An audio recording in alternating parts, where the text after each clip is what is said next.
ابھی قرآن کریم کی تلاوت ہوگی جس سے آپ حضرات اس مجلس کا آغاز کریں گے۔ بہت سارے لوگ اپنی محفلوں کا آغاز، اپنی مجلسوں کا آغاز شمع جلا کر کے، روشنی کر کے، طرح طرح کا فیتہ کاٹ کر کے کرتے ہیں، لیکن جو دینی مجلس ہوتی ہے، جو دینی جلوس ہوتے ہیں، جو دینی جگہیں ہوتی ہیں، اس کا جو ہے افتتاح، اس کا آغاز قرآن کریم جیسی عظیم الشان کتاب سے ہوتا ہے۔ اس کتاب کو آپ معمولی نہ سمجھیے، اس پر تو مسلمان کا مکمل طور پہ ایمان ہے۔ یہی وہ قرآن تھا جب غار حرا کے اندر اترتا ہے، اسی کی دعوت دینے کے لیے جناب محمد الرسول اللہ صلی اللہ علیہ وسلم دنیا کے اندر تشریف لائے۔ یہی وہ قرآن ہے جب عرب کے بادیوں جاہلوں کے سامنے قرآن پیش کیا گیا، لیکن وہ عربی کے اعتبار سے جاہل نہیں تھے، عربی کے اندر ان کی گرفت تھی، ان کی پکڑ تھی، وہ عربی دا اپنے آپ کو سمجھتے تھے۔ قرآن بھی اسی زبان میں اتارا گیا تھا۔ جب قرآن نے کہا تھا وَإِن كُنتُمْ فِي رَيْبٍ مِّمَّا نَزَّلْنَا عَلَىٰ عَبْدِنَا فَأْتُوا بِسُورَةٍ مِّن مِّثْلِهِ، کہ اگر تمہیں اس کلام لا ریب میں ذرہ برابر بھی شک ہے تو تم اس جیسی ایک آیت لا کے پیش کر دو۔ یہ قرآن نے چیلنج کیا، لیکن جب قرآن نے دیکھا کہ یہ لوگ یہ نہیں کر پائیں گے، قرآن جیسی ایک معمولی صورت نہیں پیش کر پائیں گے، تو قرآن نے بھی اپنا حتمی فیصلہ سنا دیا۔ وَلَن تَفْعَلُوا، اے دنیا کے انسانوں، اے قرآن کے نہ ماننے والو، یہ بات یاد رکھو، تم آج بھی کیا قیامت تک قرآن جیسی ایک صورت لا کر نہیں پیش کر سکتے۔ کسی شاعر نے کہا تھا ایک صورت کا لا سکتے نہیں جواب، ایک صورت کا لا سکتے نہیں جواب،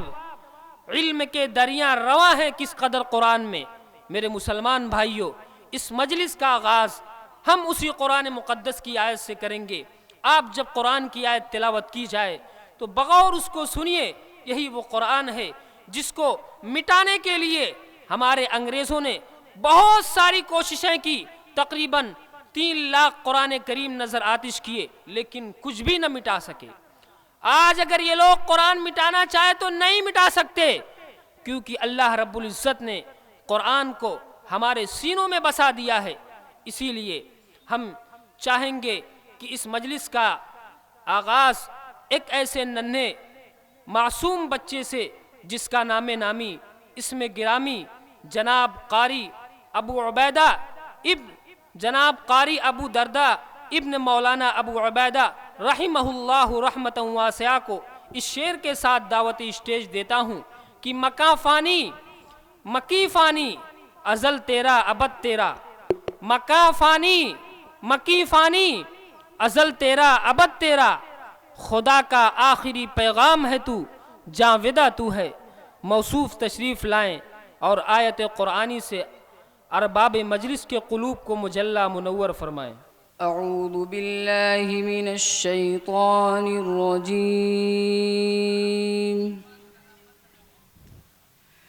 بسم اللہ الرحمن الرحیم،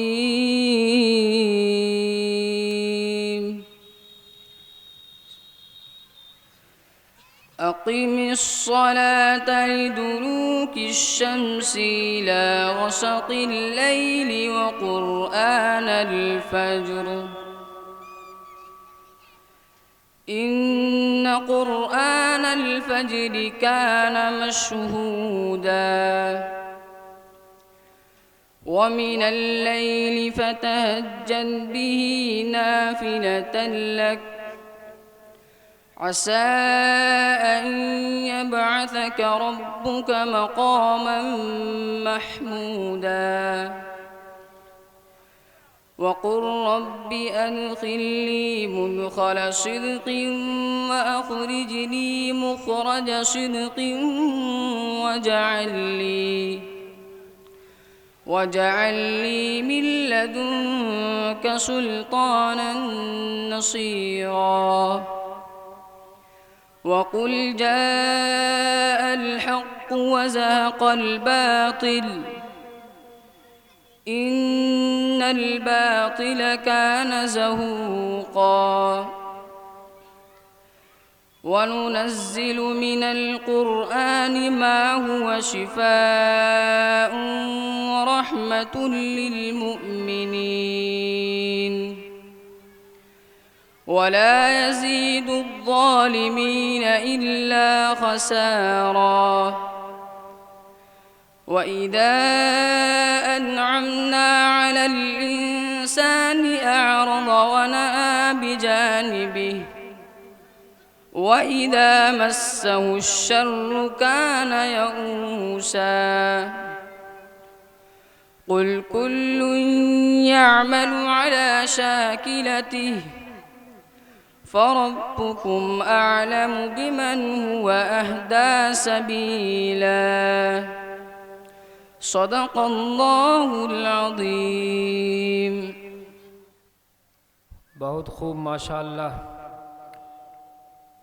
یہ تھے جناب قاری ابو درداء صاحب